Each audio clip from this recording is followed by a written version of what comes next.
Okay, so I just beat probably one of the hardest games I've ever played, and its name is Big Tower Tiny Square. If you've heard of it, you probably recognize it from Cool Math Games because that's where it was from originally. But they moved it over to Crazy Games, which is what I'm playing it on now.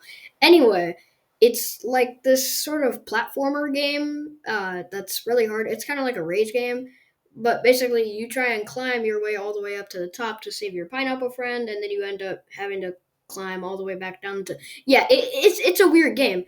There 5 games in the full series, and I'm gonna try and beat all of them. But obviously, I'm gonna start in chronological order, and I'm just gonna start with the first one. So yeah. So the game starts with you seeing Big Square, which is kind of like the antagonist for the game, and see your best friend Pineapple that is stuck at the top because Big Square kidnapped him. And then you get sent all the way to the bottom of the tower, and your goal is to climb all the way back up to the top. In the first level, they actually give you like a good summary of what you're about to endure throughout the rest of the game.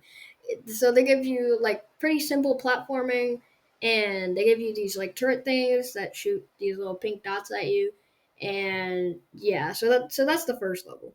Also, I should point out that there are these little tiny square, well, not tiny squares, but there are these little smaller squares that when you walk by them, they have dialogue for you, and that's basically my favorite part of the game.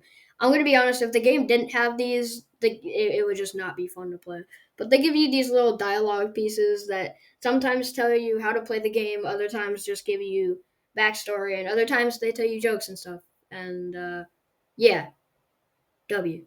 Now let's just speed run through these next few levels. Level 2, they give you pretty much everything. You got the checkpoints, you got the platforming, you got the lava, you got the saw blades, you got the water, and that's about it. Moving on, level 3 pretty much same as last time, except this time they give you the turrets, and it's a little bit more complex. You gotta go through, you gotta hit these little blue switches that are on the ground, which opens up other ways, like other parts of the level, and yeah, that's about it. Level 4, same as before, except now they introduce these blocks that get slightly more transparent and eventually disappear when you step on them, and you learn that switches can also open up blocks in the map and not just doors. Level 5. Now we can slow down a little bit because things are starting to get way more challenging. Like they just took a huge step up. So they start the level off pretty simple, and then you get hit with like this huge amount of just saw blades just laying there. So yeah, that's cool. And then also this part. Not that bad compared to parts later in the game, but it caught me pretty off guard how long, significantly long, it took me to beat this part.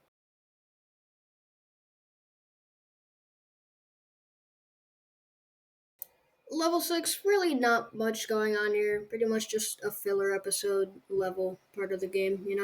Level 7, pretty cool design. Well, that's a lot of open space. Well, thank God the jump pads will help with that, right? Well, they actually kill you too.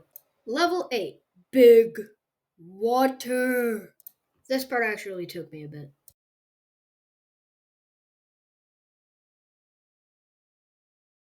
Level 9. Now we're getting up there in difficulty. This one actually took me a while, and trust me, I was definitely infuriated while playing it. But here's the easy thing for you: you just get to watch it in, 16 times speed.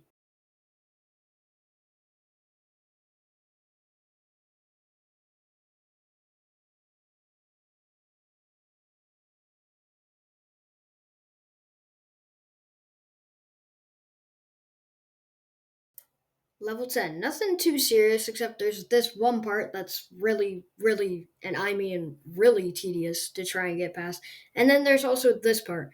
And it's pretty open. And if there's anything I learned about playing any of the Big Tower Tiny Square games, it's that big open parts of a level, like in the later game, they're not good. Like, they're going to make you suffer. But this one wasn't too bad. Anyway, next level. Level 11. And oh, this level. This level, this level sucks so much.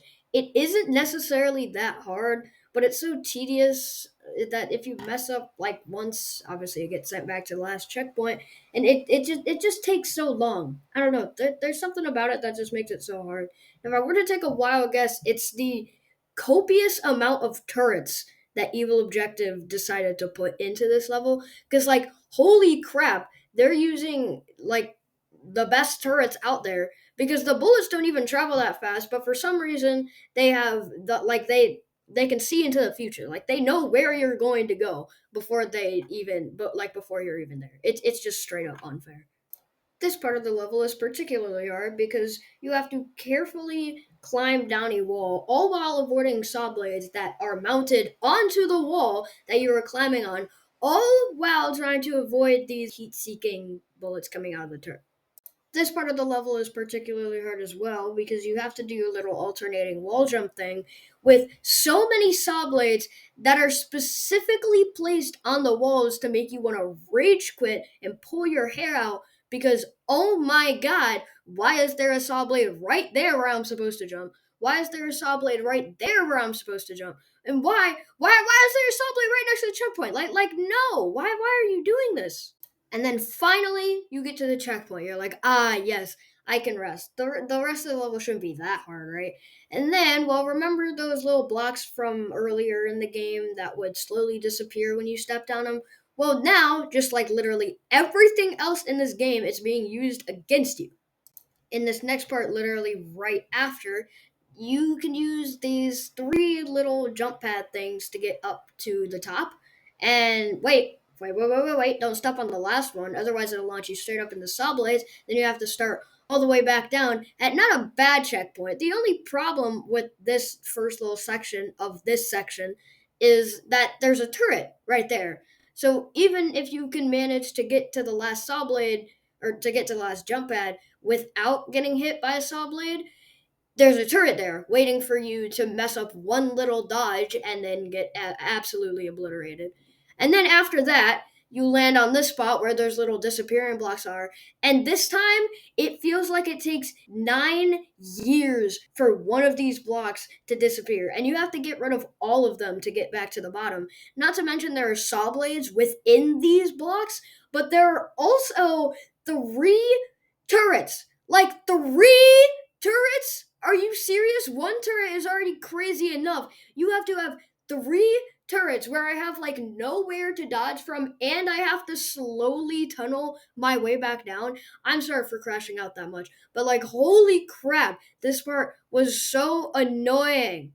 Oh, hey, look, second to last part of the tower. I'm not going to call it a level because there's not really any obstacles, but there is this one guy that he's clearly not Big Square, otherwise, he would be, have a much more grand entrance.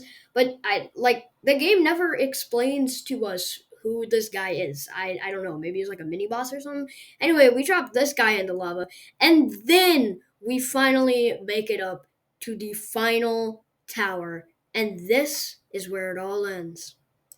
But no, no, it isn't. We actually end up releasing the lava heating switch or whatever. We end up killing our pineapple friend.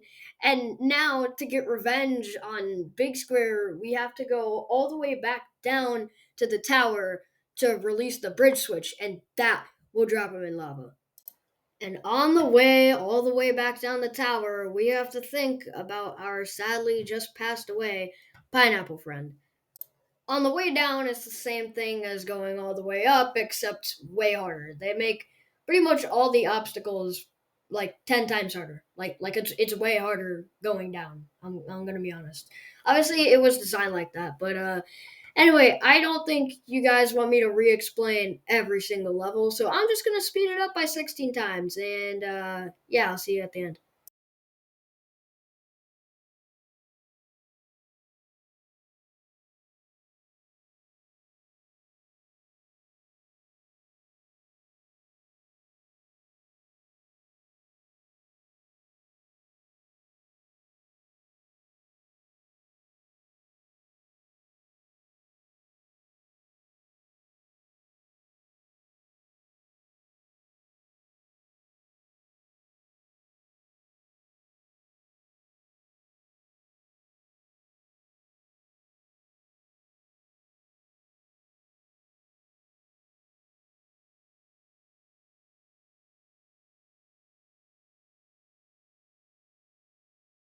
And so you finally make it back to the bottom, and there's a bridge switch right there.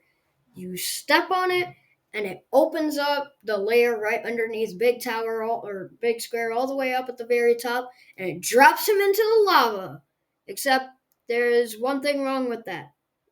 Big Square doesn't exactly get hurt or killed by lava. So that's a big problem. And oh my god, was I so angry. So I was gonna have to wait until I beat the next one, and then yeah. Anyways, I hope you very much enjoyed watching this video. If you liked the video, then leave a like. If you didn't like it, then leave a dislike. And if you really liked it, I guess then subscribe if you want. Anyway, I will see you guys in the next. Oh my god, I hate myself. Why did I do it like that?